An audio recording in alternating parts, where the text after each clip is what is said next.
9-6, put down.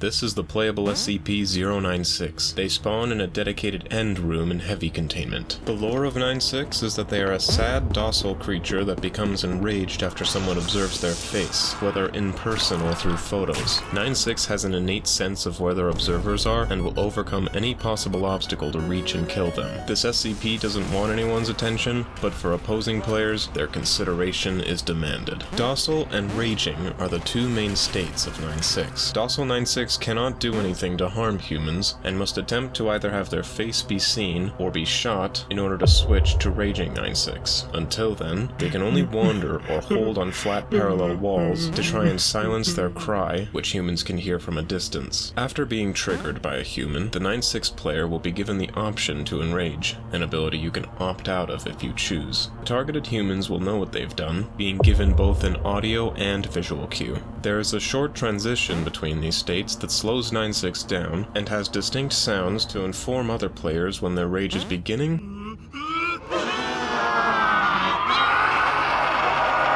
and when it is ending.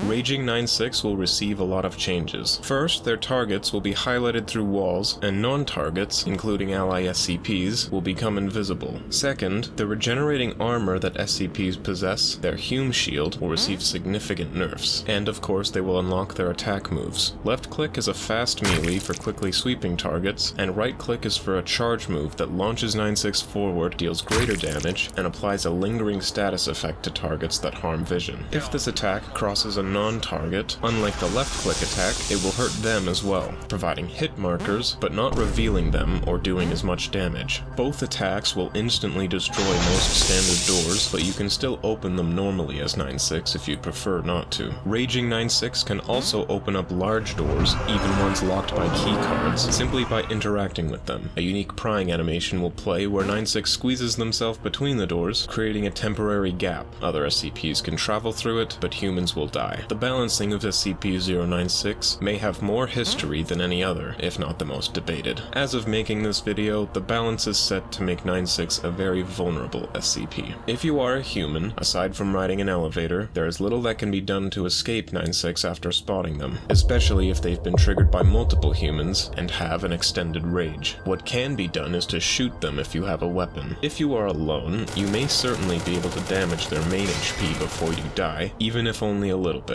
If you're in a group of 3 or more, the damage you deal may be enough to persuade 9-6 to flee, if not enough to just simply defeat them. If you are 9-6, know that you can't afford to tank a lot of damage, and that if you run into a crowd that isn't foolish enough to run, you may die. Best tip from me is to be like real 9-6 and be antisocial. It is unlike most SCPs to actively flee from enemies, but if a human hears you, they can hug close to you as long as they want so long as they are looking away, which can be disastrous depending on their equipment. Using the Try Not to Cry ability will be important for not just catching enemies by surprise, but listening for where to find them yourself, and gauging how close you want to be. Another important thing is to remember that you don't know where any non-targets may be while enraged. Rage time lasts a while, so you'll want to use some of it to try and get somewhere safe before it ends.